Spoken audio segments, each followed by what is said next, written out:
खरं सांगायचं तर आजच आमचं पहिलं गाणं हे झालंय, ह्या चित्रपटातलं लॉन्च झालंय.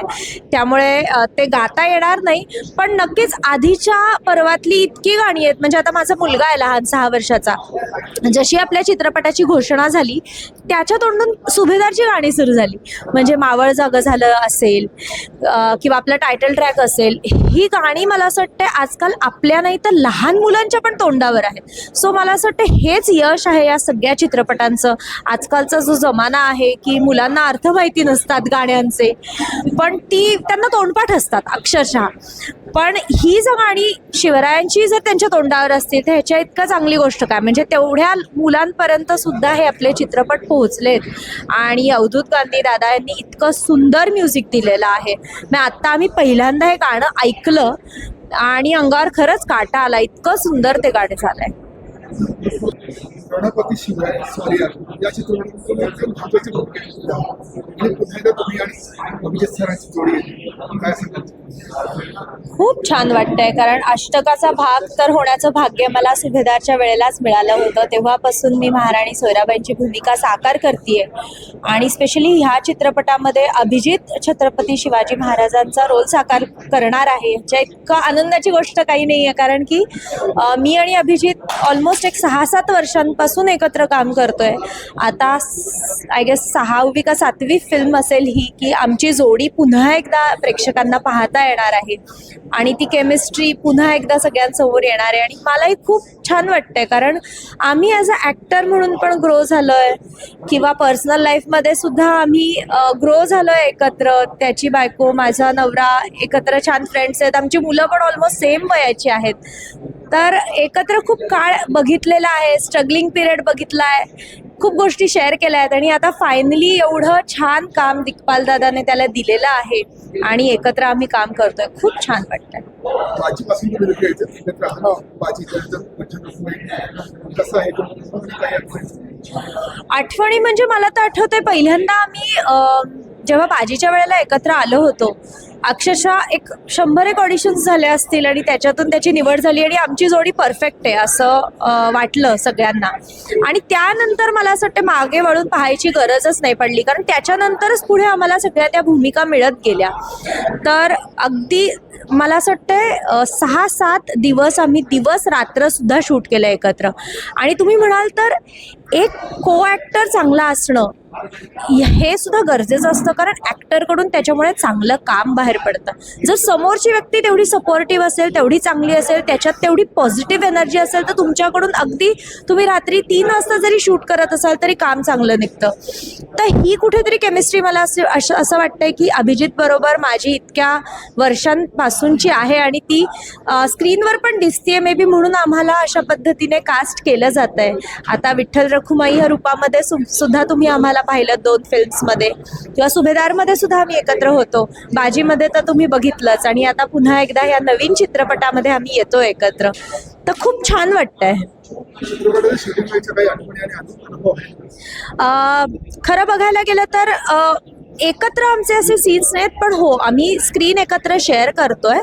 आणि महाराज जेव्हा स्वारीला जातात तेव्हाचा तो हळवा क्षण, जिजाऊ आऊसाहेबांबरोबर महाराजांचा तो क्षण, आणि नंतर ते गेल्यानंतर त्यांची परतीची वाट बघण्याचा तो क्षण, म्हणजे जिजाऊ आऊसाहेबांना जळीस्थळी महाराजांचा भास होत आहे. तर एका वेळेला सोयरार आणि सरकारांना स्वतःला सुद्धा खंबीर ठेवायचं आहे, त्या स्वतः कुठेतरी हळव्या होत आहेत, पण त्यांना जिजाऊ आऊसाहेबांना सुद्धा सांभाळायचं आहे. तर ही एक कसरत होती, पण खूप छान वाटलं ती साकारताना. आणि आय वुड से की एक फॅमिलीचा भाग आहोत आम्ही सगळेजण. इतके मूवीज आम्ही एकत्र केलेत, तर सगळे एकमेकांना सांभाळून छान असं काम करतात आणि त्यामुळे ही फिल्मसुद्धा पुन्हा तशीच छान झालेली आहे. बाबासाहेब पुरंदरेंच्या स्वप्नातलं हे शिवशक्ती आहे, कसं वाटतं तुम्हाला?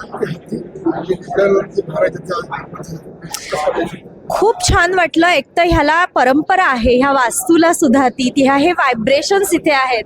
आणि महाराजांची एंट्री आपण बघितली, ढोल ताशांच्या गजरात शिवगर्जना करत, आणि ह्या सगळ्या ह्याच्या जी घोड्यावरून झाली, अक्षरशः डोळ्यातून अश्रू वाहत होते. इतकं छान वाटलं आणि कुठेतरी वाटलं की हो, की म्हणजे मी बघितलंय अभिजितला मेहनत घेताना. त्याने शूटिंगच्या वेळेला पण किती मेहनत घेतली आणि किती प्रामाणिकपणे काम केलं आणि ते कुठेतरी आज साकार होतंय आणि त्याची मी साक्षीदार आहे असं मला वाटतंय. तर खूप छान वाटलं आज इथे ह्या वास्तूमध्ये येऊन ह्या क्षणाची साक्षीदार होताना. शिवराज अष्टकाचे संस्थापक निर्देशक सर याच्याबद्दल काय सांगू? दिग्पाल दादाविषयी काय बोलू मी खरं सांगू का, मी आहे भरतनाट्यम नृत्यांगना, मी शास्त्रीय नृत्यांगना आहे. पण मला कधी वाटलं नव्हतं की मी ॲक्टिंग करेन आणि कुठेतरी दादाने माझ्यामधून ते गुण हेरले. त्याने मला विचारलं, सगळ्यात पहिल्यांदा बाजीसाठी त्याने मला विचारलं की तू ही भूमिका करशील का. तेव्हा त्याला माहिती नव्हतं मी पूर्वी ॲक्टिंग केली आहे काय, काही माहीत नव्हतं. पण तो कुठेतरी विश्वास त्याला माझ्यात दिसला आणि तो मी पूर्ण करण्याचा प्रयत्न करते. आणि त्यानंतर आता तुम्ही बघताय आम्ही ऑलमोस्ट 5व्या-6व्यांदा त्याने मला कास्ट केलं आहे आणि मी त्याच्याबरोबर काम करते. त्याच्याबद्दल खरं सांगायचं, आता मी वेगळं सांगायची गरज नाही, हा माझा पर्सनल एक्सपिरियन्स सांगितला. पण अख्खा महाराष्ट्र त्याला ओळखतोय की त्याने ज्या पद्धतीने अभ्यास केला, अभ्यासपूर्वक कुठलीही गोष्ट तो जी मांडतोय, अतिशय कष्ट. म्हणजे दिवस रात्र मी त्याला कधी बघितलं नाहीये की तो रिलॅक्स आहे शूट चालू असताना. He is always on his toes. तो कधीही कुठल्याही कलाकारावर जोरदार ओरडलाय, धाकात ठेवलंय असं मला कधीच मी बघितलेलं नाही ना कधी ऐकिवात आहे. आमच्या सेटवरचं वातावरण अतिशय खेळीमेळीचं असतं आणि ॲट द सेम टाईम कलाकाराकडून काम सुद्धा कसं काढून घ्यायचंय हेही खूप त्याच्याकडे त्याचं चांगलं हे आहे, जरब आहे. तर मला असं वाटतं की हे सगळे गुण त्याच्यामध्ये आहेत, फक्त एक ॲक्टर म्हणून नाही तर एक दिग्दर्शक, निर्माता, लेखक, हे सगळ्या गोष्टी त्याच्यामध्ये आहेत आणि त्यामुळेच तो एवढं मोठं शिवधनुष्य पार करू शकतोय, पेलवू शकतोय. आणि दादा एक शिवजयंती चित्रपट दिग्दर्शक 33 जानेवारी त्याबद्दल प्रेक्षकांना काय सांगू? खूप छान वाटतंय. खरं बघायला गेलं तर बरेचदा आपल्याला असं कळतं की डेट पोस्टपोन होतीये चित्रपटाची, पण हे आय वुड से की एक छान सरप्राईज आहे की चित्रपट आधी प्रदर्शित होतो आहे.